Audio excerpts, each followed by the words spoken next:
তার দুটি পা বিচ্ছিন্ন শরীর থেকে গুলি এখনো, আপনি চিন্তা করেন কবে এই বিপ্লবটি সাধিত হয়েছে, এখনো সে ওই হাসপাতালে আছে, উপর হয়ে শুয়ে তারপর একটা স্বস্তির হাসি হেসে বলছে, ভাই ইয়েস উই মেড ইট।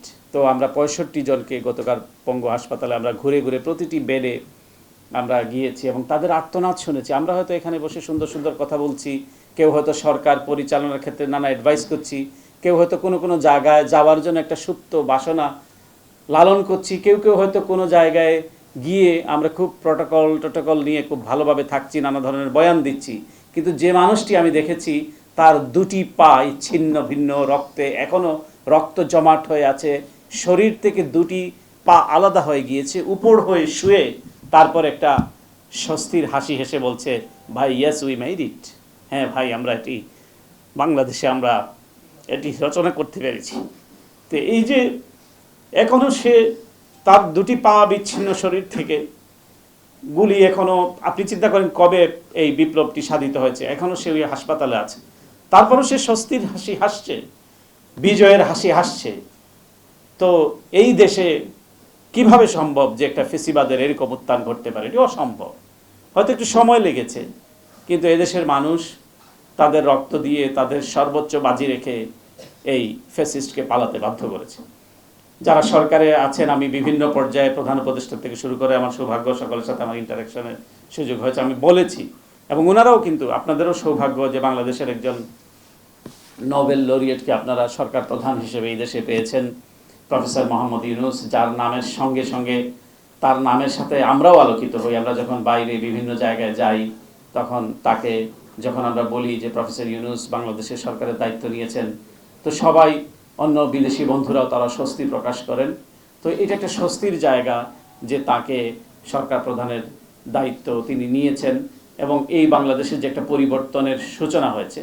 কিন্তু এই পরিবর্তনের মধ্যে কিছু কিছু খাপছাড় আপনারা অনেকেই বলেছেন, আমি এই এক সপ্তাহ থেকে আমার যেটা বুঝলো যে অনেক ছন্দপতন আছে। যেরকম মানুষের আকাঙ্ক্ষা, যদিও মানুষের আকাঙ্ক্ষা অনেক বিস্তর, একটা হাই অ্যাম্বিশন বলতে যা বোঝায়, পাহাড় সমতুল্য মানুষ আকাঙ্ক্ষা করে ধারণ করে আছে, কারণ 15 বছর তারা তাদের আকাঙ্ক্ষার বাস্তবায়ন হয়নি। কিন্তু মিনিমাম যাতে সব কিছুই যাতে মিনিমামটা অন্তত যাতে অ্যাড্রেস করা হয়, সেটি আমরা সবাইকে বলেছি যে, এবং ক্যাটাগরিক্যালি যে প্রবলেমটা কোথায় এবং সলভটা কোথায়। আপনারাও আমি মনে করি যে যারা সাংবাদিক নেতৃবৃন্দ আছেন তাদের আরও বেশি ইন্টারাকশন করা উচিত, এবং যারা সিভিল সোসাইটি নেতৃবৃন্দ আছেন, পলিটিক্যাল পার্টিজ আছেন, তাদের সরাসরি আমার মনে হয় যে বিভিন্ন ইস্যুতে ক্যাটাগরিক্যালি যেই প্রবলেমগুলি আপনারা মনে করছেন সেগুলি পাবলিকলি তো বললেন, কিন্তু প্রাইভেটলিও আপনারা আমার মনে হয় চিফ অ্যাডভাইজার থেকে শুরু করে ওনারা কিন্তু খুব বেশি যেমন কঠিন না যে ওনাদের অ্যাক্সেস পাওয়া যায় না বা বলা যায় না, আমি অন্তত এটা মনে করি না। তো সেটা অ্যাক্সেস করা উচিত, আপনাদের তরফ থেকে সেটা বলা উচিত।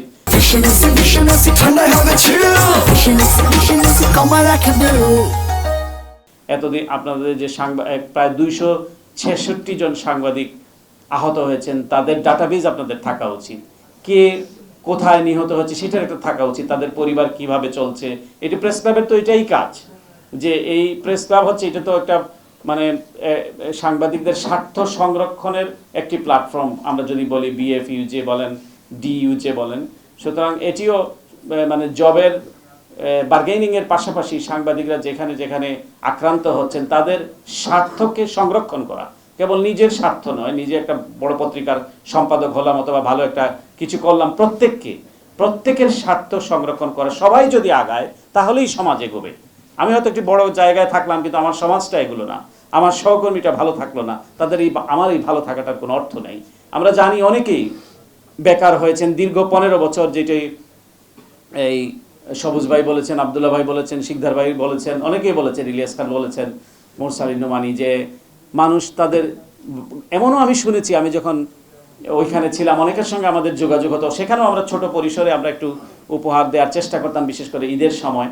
তো আমরা দেখতাম যে অনেকে ঈদের সেমাই কেনার পর্যন্ত, অন্তত নামি দামি সাংবাদিক ছিলেন, কিন্তু ঈদের কেনাকাটা করার মতো সামর্থ্য তাদের ছিল না, চাকরি ছিল না, দীর্ঘকাল তাদের চাকরি নাই। তো আমি মনে করি সবাইকে মিলে একটা যাদের মানে দীর্ঘদিন যাবৎ তাদের প্রফেশনে নাই, চাকরি নাই, সবার একটা তালিকা করে একটা যেখানে যেখানে এখনও যে দোসররা আছে, আমি কোনো প্রতিষ্ঠান বন্ধের পক্ষে নই, বাট ওই প্রতিষ্ঠানগুলোতে যাতে প্রফেশনালস সাংবাদিকদের যাতে জায়গা হয় এবং যারা দীর্ঘকাল চাকরি বঞ্চিত তারা যাতে ন্যায্য পাওনা পায় এবং তারা যাতে ওই দায়িত্ব নিতে পারে। এই জন্য আমি মনে করি যে তালিকা করে দরকার হলে সরকারের যে উপদেষ্টা আছে তথ্য উপদেষ্টার মাধ্যমে অথবা যে মালিকানা আছে তাদের সরাসরি একটা তালিকাগুলো করে তাদেরকে দিতে হবে এবং প্রত্যেককে এটা তাদের হক, ন্যায্য অধিকার, তারা তাদের চাকরি যাতে ফেরত পায় এবং যে সমস্ত প্রতিষ্ঠানগুলি বন্ধ আছে দীর্ঘদিন যাবৎ সেই প্রতিষ্ঠানগুলো যাতে দ্রুত চালু হয় এবং সেখানে যাতে কোনো আমলাতান্ত্রিক জটিলতার মধ্যে যাতে এই প্রতিষ্ঠানগুলো না পড়ে সেদিকেও খেয়াল রাখতে হবে।